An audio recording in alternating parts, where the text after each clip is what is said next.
Quand les gens vont vous dire, waouh, la coalition pour l'alternance pacifique, non, c'est fini. De toute façon, là, c'est déjà une troisième force. Maintenant, là, on va voir. Il y a le PPACI ici, il y a l'autre qui est là aussi. Eux tous là, vont se mettre contre le RHDP. Voilà, maintenant, on va voir qui est qui dans le pays, là.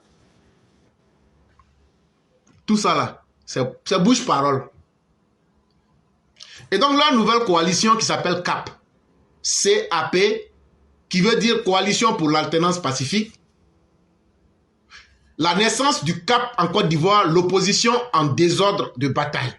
Vous avez toujours eu l'habitude d'entendre partir en ordre de bataille.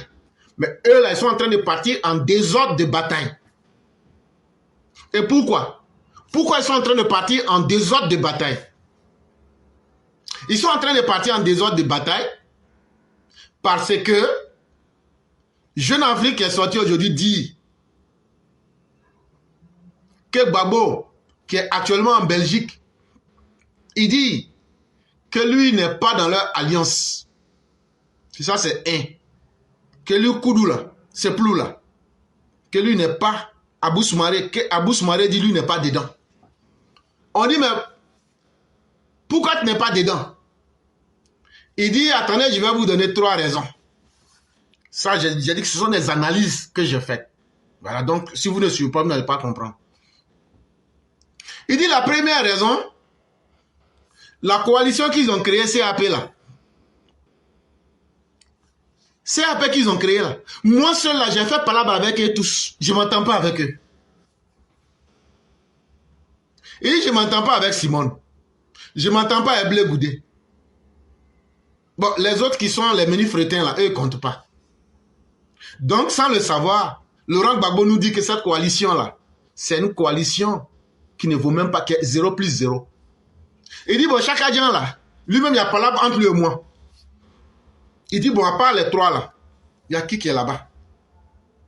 Il dit, non, je ne peux pas aller m'ajouter à des gens qui ne valent rien. Je suis en palabre avec chaque agent pour l'affaire des 15 millions que vous connaissez. J'ai déjà remboursé avec 5 millions en plus. Je suis en tas sur lui. Blé Goudé là, je ne m'entends plus avec lui. Madame Simone aussi, je ne m'entends pas avec elle. Pourquoi? C'est moi, je vais aller me mélanger parmi eux. On est à tonton, on a compris. Donc, c'est affaire de palabre là. Donc, pour toi, là, c'est dans ton cœur. Il dit, en tout cas, c'est riz couché. Il dit, non, ça, c'est la première raison. On dit, bon, il faut nous donner deuxième raison là. Il dit, deuxième raison là. Moi là, je veux être sur la liste électorale. Mais les autres là ne veulent pas lutter pour moi, pour que je sois sur la liste électorale. Ce que vous avez vu là, ils ne veulent pas lutter pour moi, pour que je sois sur la liste électorale. En réalité là, ils ne veulent pas que je les utilise pour atteindre mes objectifs. Et donc là, ce n'est pas moi, je vais les aider à atteindre leurs objectifs aussi. Donc, ça c'est la théorie du sorcier du village. Si moi je ne gagne pas ce que je veux, tout le village doit perdre. Et dis donc à cause de ça là, je ne m'ajoute pas à eux. Je parle de façon triviale pour que les gens comprennent. À cause de ça là, je ne m'ajoute pas à eux. Quand c'est comme ça là, ça va se gâter pour nous tous. Tant qu'ils ne vont pas accepter de lutter pour moi, pour que moi je n'ai qu'à être sur la liste électorale là, moi aussi là, je m'en fous. Je s'en fous la mort. Je refuse de mener le combat pour eux à leur place. On dit, tonton, on a compris. Ça, c'est sorcellerie. Il faut mettre ça à côté. Maintenant, après ça, il y a quoi encore? Il dit, la troisième raison qui fait que je ne peux pas m'ajouter à eux là. Il dit, est-ce que vous pensez? Il dit, vous pensez que moi j'ai bête? On dit, nous pensons que toi tu n'as pas bête. Il dit, comment? Il dit, 1995, 1995. Est-ce que vous avez oublié que c'est moi et puis Draman, on a fait Front Républicain? C'est moi, j'ai fait Front Républicain avec Draman. Même si j'ai trahi Draman, ça a permis quand même de faire la publicité aussi de Draman. Donc, je ne vais plus refaire le remake de 95 pour que chaque agent là, lui, qui n'est pas éligible, qui a un problème qui est plus grave même que pour Draman. Pourquoi c'est moi, je vais m'associer à chaque agent et puis je vais faire la promotion de chaque agent et puis maintenant, soi-disant qu'on est dans une coalition et puis demain là, il va me tourner le dos. Parce que notre coalition là, nous tous là, on veut tromper les uns veulent tromper les autres. Chacun veut tromper son camarade. Tout le monde est au courant de ça dans notre coalition là. Simone veut tromper Gbagbo, Gbagbo veut tromper Blé Goudé, Blé Goudé veut tromper chaque agent veut tromper Simone veut tromper Chakadjan, ainsi de suite, doivent évoluer. Il dit, mais pourquoi moi je vais venir faire ça? Alors que je suis au bord de ma tombe, je vais encore créer un nouveau Draman, et puis encore, et on va faire sa publicité, et puis moi, je ne serai pas sur la liste électorale. Donc quand c'est comme ça, là aussi, là, je ne fais pas. Donc voilà comment la nouvelle coalition est en train de fonctionner et de partir en désordre de bataille. Mais ce qu'il faut signaler, c'est que récemment dans le journal Le Monde, Chakadjan était en train de pleurnicher, de se morfondre. Il dit, pourquoi les gens parlent de sa nationalité? Pourquoi les gens parlent de sa nationalité? Pourquoi les gens ne parlent pas du bilan d'Alassane Ouattara? Et en même temps, lui-même Chakadjan envoie ses repéros. Lui-même inclus là-dedans, il s'attaque à Jean-Louis Bion, il s'attaque au président Alassane Ouattara, et ils font cela en utilisant la mauvaise foi, en utilisant le tribalisme, et surtout en utilisant les injures. Et ici, comme on est sur la plateforme Éclaireur Pro Vérité, on va vous faire écouter. Pas ma nationalité. Ça fait des mois qu'en première page des journaux, ils ne parlent que de ma nationalité. Qu'ils parlent de leur bilan. Qu'ils parlent de leur bilan. Qu'ont-ils fait en 15 ans? Méritent-ils 5 ans de plus? C'est la seule question. Pas la nationalité de votre président. On essaie de transformer un débat présidentiel en un...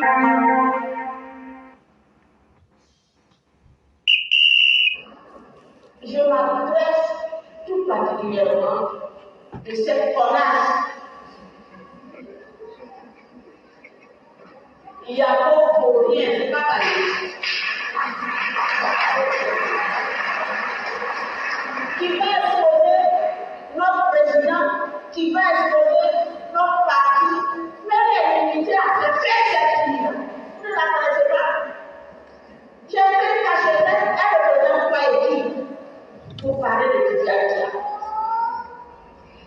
Quand une personne frappe ton enfant, ta camarade frappe ton enfant, elle peut savoir qui est derrière. Il n'y a pas mal de qui dit que mon malade ne finit pas. Elle va provoquer dans ma voix.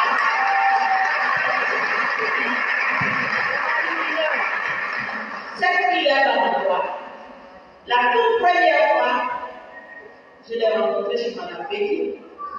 Il n'y a pas 2 mois.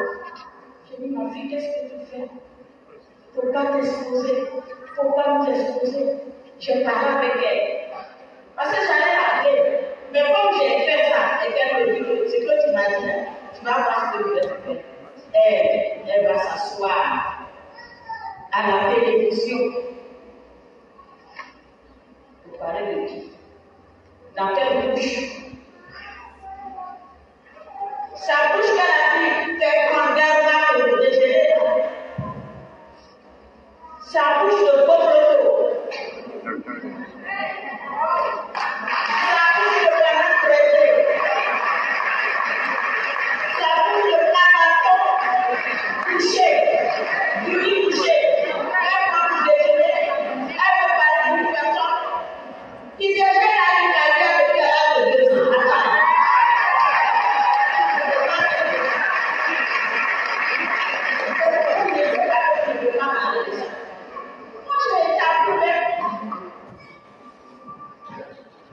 L'épouse de l'ancien premier ministre qui vient d'être élu. Mais si elle était quelqu'un, elle a tout fait pour être élue chez elle. Elle est limitée à ses fesses. Moi, je dis. Je dis, elle touche avec Yves dans le corps.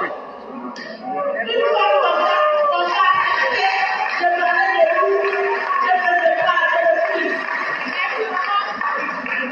Je prends un micro, je parle, et puis je peux lui parler.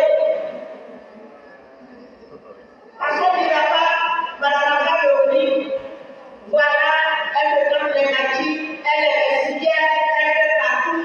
Non, je ne suis pas dans tout ça. Même Marie, je ne le connais pas du tout. Donc, une salope, quand t'attaques, on dit qu'elle est salope, elle a la saleté. Elle est allée trop loin. Oh, c'est dingue. C'était Bredoubi Soumaïla qui avait dit ça là. Mais toutes les chaînes, là, les chaînes dont vous qui êtes sur les chaînes là, Je n'ai pas vu une chaîne aller dire et puis parler du président Jean-Marc. À part Live TV qui a été chose. Pourquoi vous n'avez pas fait un sujet pour inviter les sous-traitants là? Pourquoi? Et donc vous aurez entendu, comme je le disais, Tidiane Thiam qui commence à demander le bilan du président Ouattara. Mais moi je ne vais pas parler du bilan du président Ouattara. Il y a un citoyen lambda qui vit en Côte d'Ivoire qui va vous dire ce que lui pense du bilan du président Ouattara. Ça c'est une chose. Mais quand Perroquet Sauvage a parlé, vous avez entendu, elle est en train de parler comment au sein du PDCI, les femmes la font partout avec les gens du PDCI.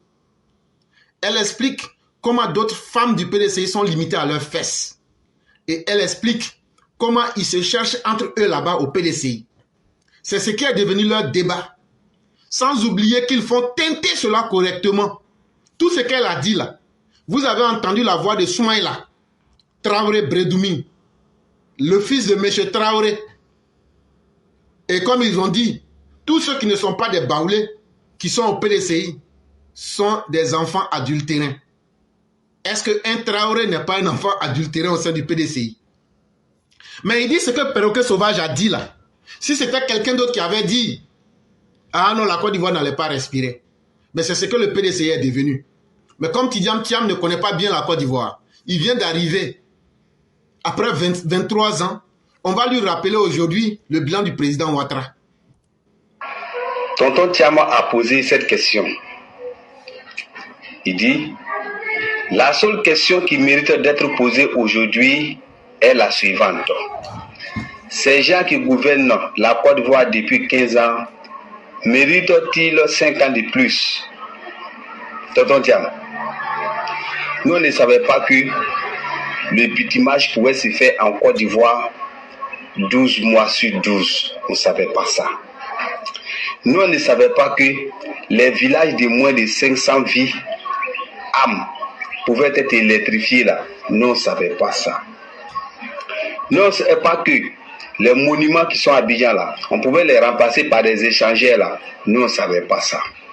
Nous ne savions pas que un pont pouvait relier Yopougon au plateau là. Nous ne savions pas ça. Nous ne savions pas que,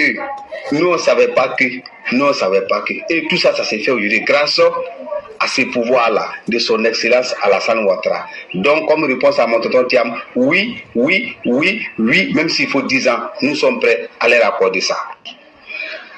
Lors d'un meeting hier, tonton Thiam a posé cette question.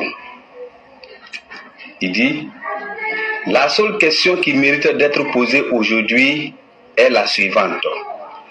Ces gens qui gouvernent la Côte d'Ivoire depuis 15 ans, méritent-ils 5 ans de plus? Tonton Thiam, nous ne savions pas que le bitumage pouvait se faire en Côte d'Ivoire 12 mois sur 12. On ne savait pas ça. Nous ne savions pas que les villages de moins de 500 vies, âmes, pouvaient être électrifiés là. Nous ne savions pas ça. Nous ne savions pas que les monuments qui sont à Abidjan là, on pouvait les remplacer par des échangeurs là. Nous ne savions pas ça. Nous ne savions pas que un pont pouvait relier Yopougon au plateau là. Nous ne savions pas ça. Nous ne savions pas que, et tout ça, ça s'est fait aujourd'hui grâce à ce pouvoir-là de son excellence Alassane Ouattara. Donc, comme réponse à mon tonton Thiam, oui, même s'il faut 10 ans, nous sommes prêts à leur accorder ça. Lors d'un meeting hier. Et donc, Chakadjan, la question que tu as posée là, la réponse tu l'as eue. Même si Alassane Ouattara demande encore 15 autres mandats, là, on va lui donner pour faire 30 ans. Mais à travers cette question, quand on fait une lecture de ta psychologie, tu es tellement pressé pour avoir le pouvoir. Mais tu pleures derrière le pouvoir. Dans ta question, tu te dis, mais est-ce qu'un jour je pourrais diriger le pouvoir?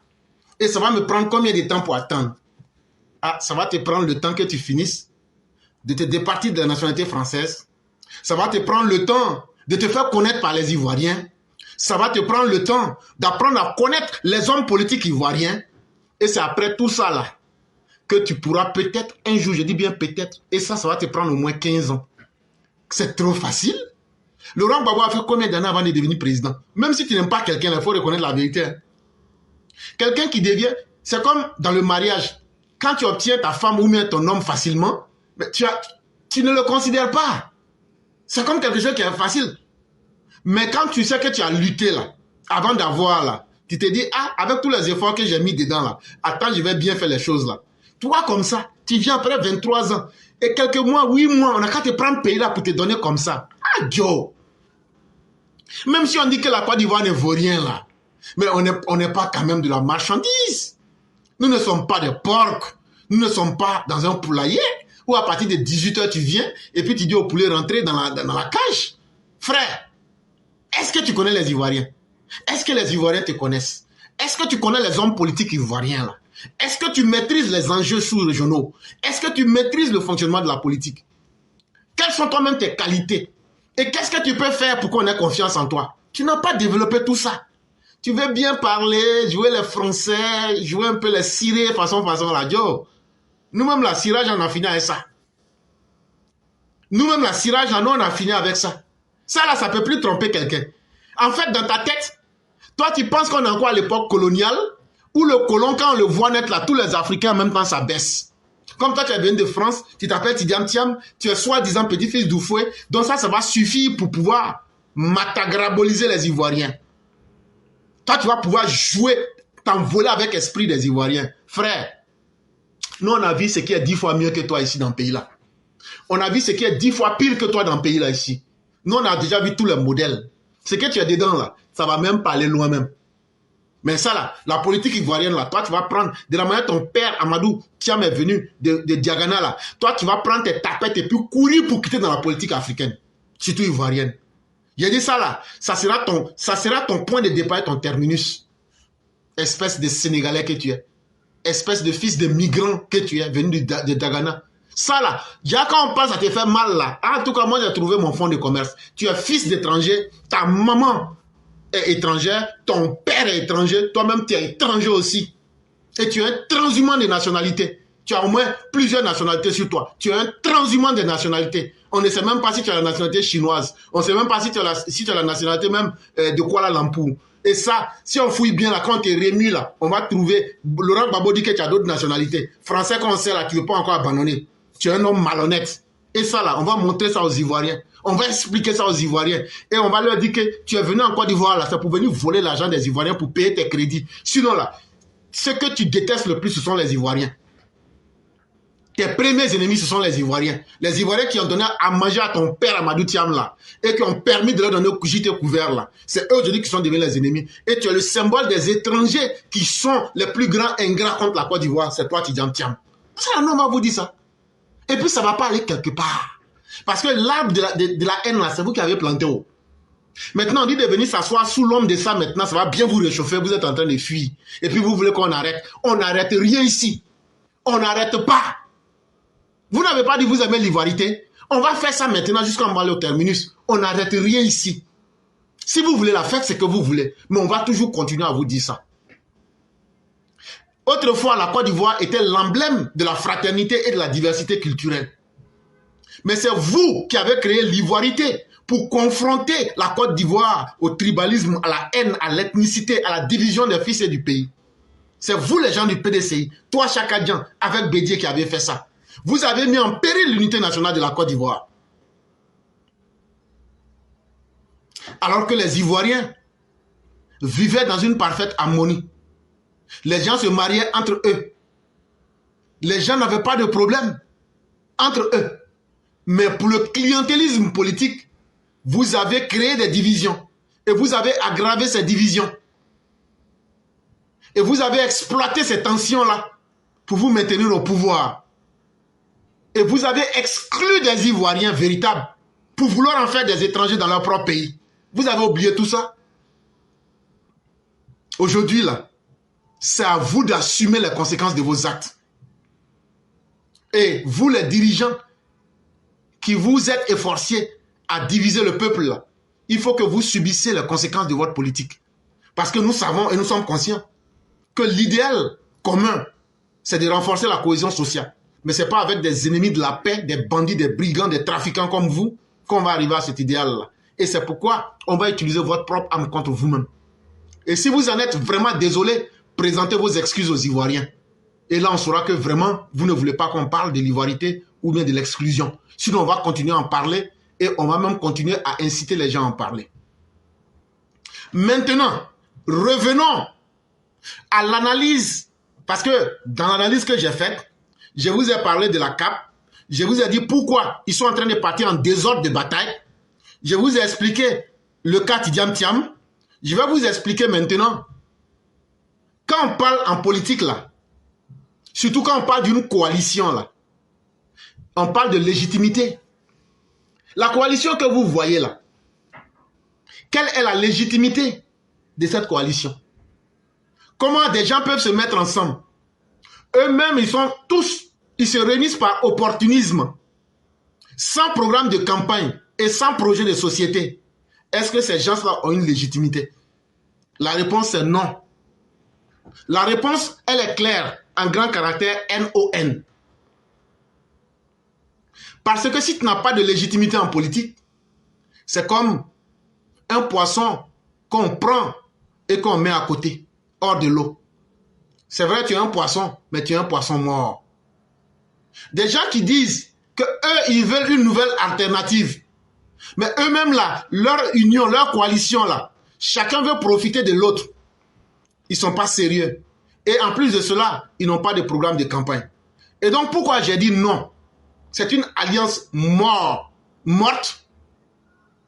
Je vais vous donner 3 raisons, voire même 4, 5 raisons. Je vais aller jusqu'à 5 pour satisfaire les uns les autres. Non, parce que le débat politique, parce que n'oubliez pas, nous sommes dans quel contexte? Le contexte dans lequel nous sommes en démocratie. On est en démocratie, on est d'accord. Est-ce qu'en démocratie, là, c'est l'élection seule qui doit amener des gens à se réunir? Parce que quand vous les entendez dire l'épine dorsale, le mot-clé qu'ils ont là, on veut une alternance pacifique du pouvoir. C'est très bien. Vous voulez une alternance pacifique du pouvoir. Mais dans une démocratie là, est-ce que c'est l'élection seule qui est la démocratie? Est-ce que c'est la liste électorale là qui est la démocratie? Est-ce que c'est la CEI qui est la démocratie? Est-ce que c'est proclamer les résultats dans les bureaux de vote là? Est-ce que c'est ça la démocratie? Est-ce que la démocratie ne suppose pas qu'il faut avoir des arguments en face du peuple? Est-ce que la démocratie ne demande pas qu'on parte convaincre les gens pour qu'ils puissent nous voter? Donc voilà une coalition qui se réunit et qui rate même le fondement essentiel de ce qu'est la démocratie. C'est-à-dire, nous on se réunit pour aller lutter pour qu'il y ait une liste électorale comme nous on veut. Nous on se réunit pour aller lutter contre Koulibaly Kibier. Nous on se réunit pour que dans les bureaux de vote là, on n'a qu'à proclamer les résultats bureau de vote par bureau de vote. Ça là, on fait ça déjà. On proclame les résultats bureau par bureau déjà. La liste électorale là, c'est ce qu'on est en train de vous dire. Bientôt on va commencer le contentieux là. Les étrangers qui sont là, ne vous fatiguez pas, venez on va les enlever ensemble. La composition de la CEI là, vous dites que la CEI n'est pas bonne, qu'elle va brûler le pays. Simone qui est dans votre coalition dit que la CEI n'est pas bonne, que ça va brûler le pays. Ne demandez pas la composition de la CEI, demandez la dissolution de la CEI. Donc vous voyez que vous n'êtes pas cohérent. Et donc ça veut dire quoi? Si vous avez, chacun lui dit de compter bureau par bureau, ça on fait ça déjà. D'autres disent non, on n'a qu'à mettre le nom de Blé Goudé sur la liste. Et c'est ça qui va rendre la liste électorale fiable. Donc vous voyez que vous venez pas pour la démocratie, pas pour l'intérêt des Ivoiriens, mais vous venez chacun avec son plan. En réalité, ce ne sont pas des personnes qui se sont unies, ce ne sont pas des idéologistes qui se sont unis, mais ce sont des plans individuels que vous avez mis ensemble. Ça va être tontine des plans de chacun. C'est-à-dire, moi, je suis là, le père Amara, on dit, bon, on n'a qu'à aller faire PECOS. C'est un exemple, je prends. Hein. On n'a qu'à aller faire PECOS. Ça veut dire, on n'a qu'à voler poulet, et puis maintenant, on va faire ça en manger. Maintenant, là, lui, il dit, bon, moi, je ne veux pas voler poulet. Oh. Maintenant, nous, on dit à Sali Koné, toi, il faut aller voler poulet là. Et ça va voler poulet là. Maintenant qu'elle a volé le poulet là, la maman de l'aîné Amra Bakayoko, elle vend les condiments. On dit, bon, toi, il faut aller voler les condiments de ta maman. Comme c'est la maison de sa maman, c'est facile, il peut rentrer dedans. Lui, il vole les condiments là. Maintenant, ma maman là, c'est celle, elle vend. Donc on dit, comme il n'y a pas celle là, toi là, éclairé, il faut aller voler celle. Moi, je m'avais volé celle, j'envoie. Maintenant là, il y a Ben connaît, avec Kaswat. Et leur maman là, elle vend huile. On ne peut pas préparer sans huile. Maintenant, eux, ils s'en vont là, ils s'en vont voler huile de leur maman. Et puis maintenant, on met ça ensemble. C'est comme ça que leur coalition là est. Ça veut dire, chacun vient avec son petit plan. C'est ça, ils ont mis ensemble. Et puis ils disent, non, on a créé une nouvelle alliance. Mais dans leur nouvelle alliance là, ils n'ont pas parlé des problèmes des Ivoiriens. Ils n'ont pas dit ce qu'ils vont faire pour les Ivoiriens. Mais tout ce qu'ils sont en train de dire là, c'est ce qui peut eux les arranger. Chacun envoie ce qui peut l'arranger et puis on met ensemble. Et puis ils disent qu'ils ont parlé au nom des Ivoiriens. Ça, c'est la première raison qui fait qu'ils n'ont aucune légitimité. La deuxième chose qui font qu'ils n'ont aucune légitimité, ça veut dire que personne ne peut croire en eux et ce qu'ils sont en train de faire, ça va même pas aller loin là. C'est qu'ils font trop de bruit. On appelle ça du brouhaha. On appelle ça de l'embrouillamini. Hey, tout ce que vous êtes en train de faire là, la Côte d'Ivoire n'a pas besoin de coalition. Là où un seul homme qui s'appelle Alassane Dramane Ouattara a maîtrisé la sous-région ouest-africaine, jusqu'à ce qu'on pense même que c'est lui qui est le président de la CEDEAO là. On a besoin d'hommes et de femmes fortes qui peuvent maîtriser les réalités, l'actualité mondiale. Est-ce qu'aujourd'hui, quand tu regardes l'Afrique de l'Ouest là, est-ce que tu ne vois pas toutes les menaces qui sont là? Il y a la menace russe, il y a la menace djihadiste, il y a la menace des communautés, il y a la menace des Occidentaux, il y a la menace des ressources à partager sur la terre. Il y a tellement de choses aujourd'hui qui sont là. Est-ce qu'on a besoin d'hommes et de femmes faibles dans une coalition? Donc quand on analyse votre union, votre coalition sur cet aspect-là, on voit que une coalition de femmes et d'hommes faibles qui ne représentent rien devant les enjeux mondiaux et qui n'ont aucune connaissance et aucune capacité pour pouvoir nous sortir des difficultés auxquelles le monde fait face aujourd'hui, on se dit, mais finalement, c'est des zéros. C'est des gens qui viennent pour faire du populisme. C'est des gens qui viennent pour se réunir au nom de la haine. C'est tout. Et donc ça, c'est la deuxième raison qui fait que des gens qui ne peuvent même pas maîtriser les influences de l'actualité mondiale, on ne peut pas leur faire confiance. Parce que c'est une coalition d'hommes faibles qui n'ont pas la carapace suffisante pour pouvoir nous défendre en interne comme en externe au niveau international. Donc ça fait qu'on ne peut pas vous faire confiance. La troisième raison qui fait qu'on ne peut pas vous faire confiance, comment des hommes et des femmes qui ont déjà dirigé le pays, vous avez dirigé le pays, tous ceux qui se sont réunis là, ils ne peuvent pas venir dire aux Ivoiriens que nous on n'a jamais dirigé. D'autres étaient généraux de la rue, d'autres étaient premières dames, d'autres étaient ministres du plan et du développement. Bon, tout ça là, c'est bien, vous vous êtes mis ensemble là. Bon, faites-nous le bilan. Quand vous étiez au pouvoir là, dites-nous ce que vous aviez été capable de faire. Ça aussi c'est important. Quand vous allez être capable de nous dire ce que vous aviez fait, nous on va vous dire, est-ce que vous qui vous êtes réunis là, ce n'était pas vous qui posez les actions négatives quand vous étiez au pouvoir. Ce n'était pas vous qui divisiez les Ivoiriens.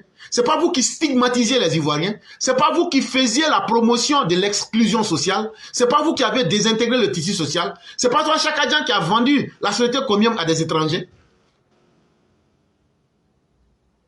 Donc des bras cassés comme vous, des poules mouillées comme vous, on n'en a pas besoin. Et cette union de malfaiteurs réunis en bande organisée, la Côte d'Ivoire n'en a que faire. Nous n'en avons pas besoin. Ça, c'est la quatrième raison. La cinquième raison qui fait que votre organisation ne peut pas marcher, la question elle est simple. Vous dites que vous êtes une organisation politique. On est d'accord. Mais pour faire de la politique, il faut un projet économique. Il faut un projet social. Il faut un projet politique même. Mais les 15 soi-disant qui se sont réunis là, vous 15 réunis là, vous n'avez pas un programme économique à proposer aux Ivoiriens. Vous n'avez pas un programme social à proposer aux Ivoiriens. Vous n'avez pas une politique, une ligne idéologique, une ligne d'idées politiques à proposer aux Ivoiriens. Mais finalement, là, c'est que vous ne valez rien. Vous-même, vous nous démontrez que vous ne valez rien. Alassane Ouattara, lui seul, là, chaque année, il fait des programmes de campagne. Il en a fait tellement jusqu'à aujourd'hui, on est jusqu'en 2050. Donc, on n'a qu'à laisser ce qui est concret. On va aller vous suivre parce que vous dites que vous êtes 15. Bon, dans les 15, là, il n'y a même pas 3 bons qui sont dedans même.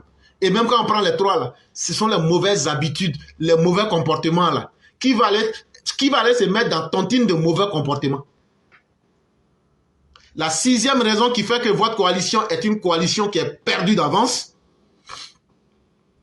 c'est que vous voulez le pouvoir pour vous-même. Vous voulez le pouvoir pour satisfaire vos envies. Mais vous ne vous êtes pas posé des questions. Comment on va investir économiquement et puis comment on va redistribuer la richesse? Alassane Ouattara a déjà fait les filets sociaux. Alassane Ouattara a construit les routes, les écoles. C'est ça qu'on appelle la redistribution de la richesse. Il a augmenté les salaires. Mais comment il a fait ça? Il a d'abord créé les conditions d'investissement. Il a créé l'environnement paisible, la paix. Et dans la paix, les gens ont investi. Et lui-même, il a investi. Et c'est cet argent-là qu'on prend aujourd'hui. On met dans le bien public pour construire des routes, des châteaux d'eau, des universités, des écoles. Dites-nous, ce que Ouattara a déjà fait là. Ne venez pas nous que c'est la même chose que vous allez faire. Hein? Qu'est-ce que vous allez faire de nouveau? Et puis on va voir que vraiment vous avez une nouvelle alternative en termes d'investissement économique et de redistribution des richesses de la nation. Vous n'avez même pas encore réfléchi à ça. Quel est votre projet pour inclure les Ivoiriens, toute la société ivoirienne? Vous n'avez pas réfléchi à ça. Quel est votre projet d'intégration nationale? Vous n'avez pas réfléchi à ça. Quel est le modèle de développement que vous proposez à la Côte d'Ivoire? Vous n'avez pas réfléchi à ça. Vous dites que vous êtes réunis comme des paléfréniers, des bouviers qui se sont réunis pour dire « Ah, on est venu pour faire réunion, on s'est réunis. » Et puis quoi après? Et puis quoi après? Et si vous êtes réunis, donc ça veut dire quoi? Le monde va changer? Non. 7e raison. Comment vous comptez sauvegarder la souveraineté de la Côte d'Ivoire quand on regarde aujourd'hui les transformations géopolitiques mondiales actuelles? Qu'est-ce que vous allez faire? Est-ce que vous avez l'étoffe nécessaire? Est-ce que vous avez la force nécessaire? Est-ce que vous avez l'intelligence nécessaire de parler au nom de la Côte d'Ivoire en tant que pays souverain pour dire voilà ce que nous on est, voilà ce qu'on fait et voilà ce qu'on ne fait pas? Comme de la manière Alassane Ouattara est en train de faire. Il dit, nous on ne va jamais s'associer avec des pays putschistes. Or vous aujourd'hui, vous voulez vendre la Côte d'Ivoire aux pays putschistes. Votre rêve là, comment vous allez vous mettre ensemble pour faire un CNT en 2025 et puis maintenant, les pays de l'AES vont venir vous aider et ces pays-là vont occuper une partie du territoire pour que la Côte d'Ivoire devienne comme le Congo. La République démocratique du Congo. C'est ça votre objectif. Et donc, vous êtes en train de vilipender la souveraineté de la Côte d'Ivoire. Quand Laurent Gbagbo a envoyé des gens au Burkina Faso pour aller dire arrangez-vous pour venir faire coup d'État en Côte d'Ivoire. Même si vous n'arrivez pas à faire de coup d'État, venez au moins vous allez tuer les Ivoiriens. Tout ça, ça compte. Et tout ça, c'est important. Et donc, voyez-vous, vous n'êtes pas prêts politiquement. Vous n'êtes pas prêts idéologiquement. Et donc là, des gens qui sont impréparés, des gens qui n'ont rien à proposer aux Ivoiriens, même si vous étiez 1000 que vous vous mettez ensemble, ça donnerait toujours le même résultat. 0 plus 0 est égal à 0. Et le seul conseil que je vais vous donner, peut-être que ça va vous aider énormément. Il y a une grosse erreur que vous aviez eu à commettre. C'est que parmi vous là, vous ne faites pas votre autocritique. Ça veut dire, vous ne vous remettez pas en question. Un homme là, quel que soit ce que tu fais là, il y a quelque chose qui ne marche pas quelque part. Tu dois t'arrêter pour dire, ça là, pourquoi ça n'a pas marché? Et qu'est-ce que je fais pour m'améliorer? C'est ce qu'on appelle l'aggiornamento, c'est-à-dire la mise à jour de ton logiciel. Et ça là, un homme ne peut le faire que par l'autocritique. Ça veut dire, je suis là, je fais ça là tous les jours. Mais tout marche sauf ça là. Pourquoi ça là, ça ne marche pas? Qu'est-ce que je peux faire pour que ça marche? Est-ce que tout ce que vous avez fait toujours, depuis que vous êtes en politique là, est-ce que tout est bien? Au contraire, même tout est mal. Mais vous ne vous remettez pas en cause. Vous ne faites pas d'autocritique. Vous ne faites pas votre bilan économique. Vous ne voulez pas nous faire le bilan politique du PDCI, de Laurent Gbagbo. d'Henri Konan Bédié et de Chaka Dian. Vous ne voulez pas nous faire le bilan économique de Laurent Gbagbo. Vous ne voulez pas nous faire la catastrophe sociale que vous avez livrée à la Côte d'Ivoire quand vous étiez au pouvoir entre 1993 et 2011. Et vous venez, non, on s'est réunis, on s'est mis en groupe, donc suivez-nous. On n'a qu'à vous suivre, alors que vous-même, là, vous ne nous avez pas dit dans quel état vous avez laissé la Côte d'Ivoire de 1993 en 2011. Dans quel état politique vous aviez laissé la Côte d'Ivoire qui était devenu pays infréquentable. Un pays avec un bilan économique lié au détournement jusqu'à ce que la Côte d'Ivoire devienne un pays qui va être pays pauvre et très endetté. Voilà ce que le régime de Bédié, de Chaka Dian et de Gbagbo ont laissé à la Côte d'Ivoire. Aujourd'hui, vous avez honte de ce bilan-là. Vous avez honte du mal que vous avez fait aux Ivoiriens et vous ne voulez pas que les Ivoiriens vous en parlent. Et vous dites non, non, non, comme on s'est réunis là, venez en même temps, on va continuer ensemble. Ne donnez pas votre voix à la médiocrité. Ne donnez pas votre voix à la tontine des inutiles et des bras cassés. Je crois que avec cette analyse-là, les gens vont comprendre beaucoup de choses et j'ai profité pour donner les arguments qu'il faut pour pouvoir casser l'épine dorsale de tous ceux qui vont venir vous dire que cette coalition-là, c'est quelque chose, il y a du bien là-dedans, il n'y a rien de bon dedans.